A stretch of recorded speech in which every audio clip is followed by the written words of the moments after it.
Welcome back to the channel, everyone. I'm Saladino. We shall never find that lovely land of might have been. I can never be your king, nor you can be my queen. Representation is not about inclusion and diversity or letting marginalized people see themselves.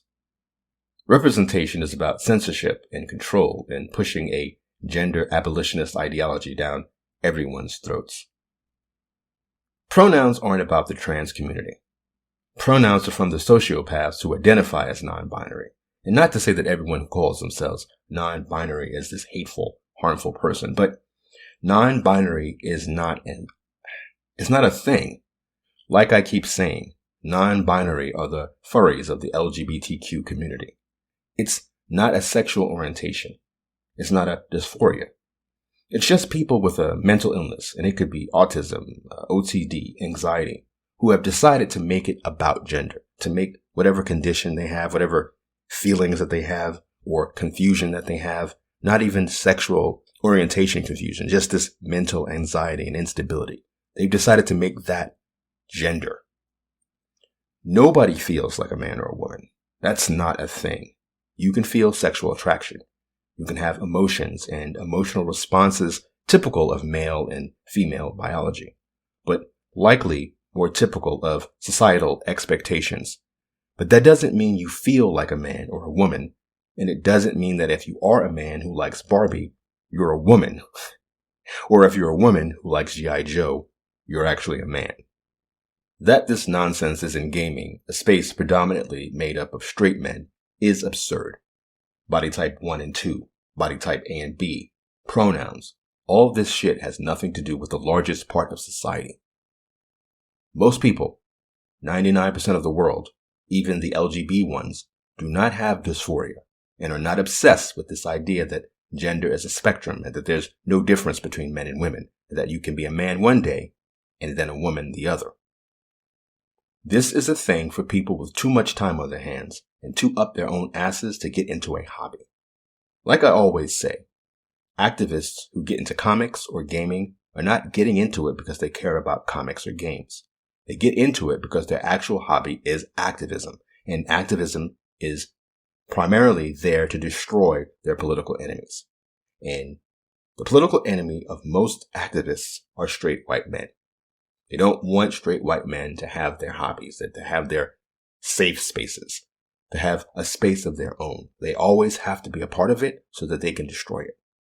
And if you want to get really tinfoil hat about it, I think feminism and alphabet activists are part of a sinister plot to keep people fighting amongst themselves so that the people up top can continue to exploit us.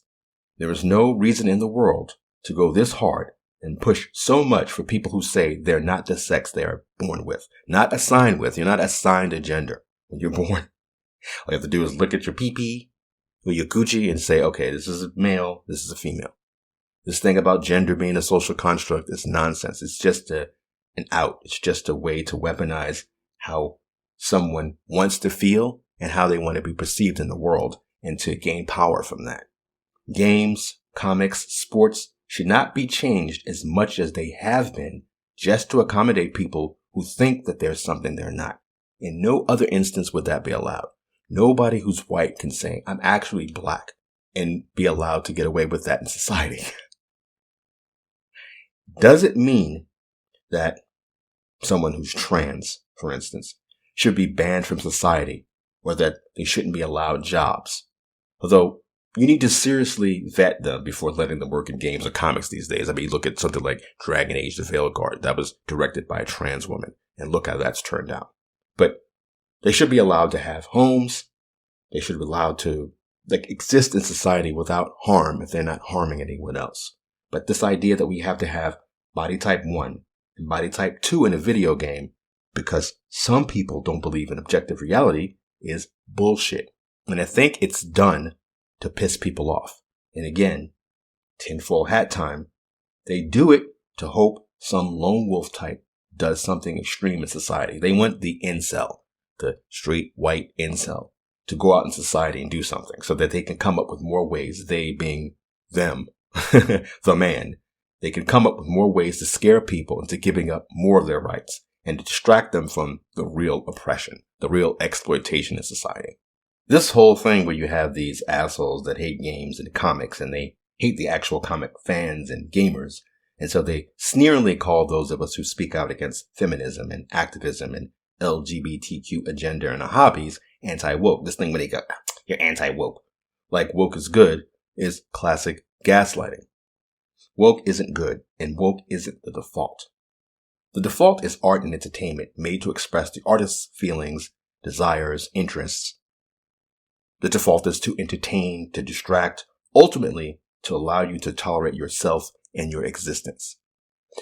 There are works out there that will help you change the way you see things and perhaps inspire you to change the world in some big ways or small ways, depending on who you are, who you've been throughout history.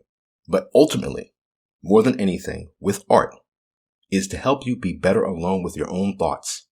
Everything that activists claim they want in art and entertainment is already there, but not as representation. The problem with representation is that, and I've said this before, once you start buying into it and enabling this stupid, moronic notion that people need to see themselves in art and entertainment, you're suddenly limited to what you can do as an artist or entertainer. Like, again, I always say, the best argument against diversity and inclusion, against representation, are the people who push for it. If you want to make a story about a serial killer, for instance, you can't make the victims black, because sociopaths online will call you racist for hurting black people. If you want to make the lead hero of an action movie trans, you can't have any tension or any real stakes because you can't hurt the trans hero without people online calling you transphobic. So you can't have a story where the trans hero is being put through trials and tribulations, physically hurt, physically attacked, insulted, called slurs, interrogated on their trans existence and trans identity. You can't have those things that normal stories with normal people in it can have.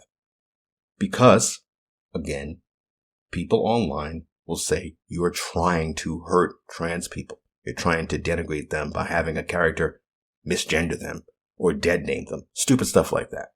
The whole damsels in distress thing is literally a bunch of stupid feminists complaining about women being victims in fiction, somehow having an impact on women and girls in real life. Who gives a shit how many times Princess Peach is kidnapped in a video game? What does that have to do with real life? How many girls playing a Mario game are thinking to themselves, oh my god, Nintendo thinks women keep getting kidnapped. They hate me. Representation is a grift. They call all of us anti-woke gamers and YouTubers grifters for speaking out against the things we like, being corrupted by mentally ill people who literally want to destroy our hobbies. But the irony is, the people who hate us are the real grifters. They're the ones conflating trans people who simply identify as the opposite sex with non-binary, who are making a show of pronouns and body types and pretending that it's transphobia to tell them to fuck off. They're the ones in spaces they don't care about, acting like their political agenda is meant to improve games and make it more welcoming to so-called marginalized people, when in reality, they're only in the space to destroy it. And they're cynically using trans women, not trans men. They really don't care about trans men because trans men aren't a threat to anybody the way these fake trans women invading women's spaces are. But they're cynically using these trans people as a shield for their gender abolition. Like I say, and other people have said, trans people recognize the difference between men and women. That's why they are trans and identify as either men or women. Notice they're not called trans A or trans B. Non-binary is not a dysphoria. Non-binary is an ideology, and having your ideology shoved down everyone's throats is not a human right. People are not bigots for rejecting it, and you're not a victim because people acknowledge objective reality. You don't want representation. You want propaganda. Pools of shimmering call and I can be all you ask of me. flowers for a king, all these I bring to you.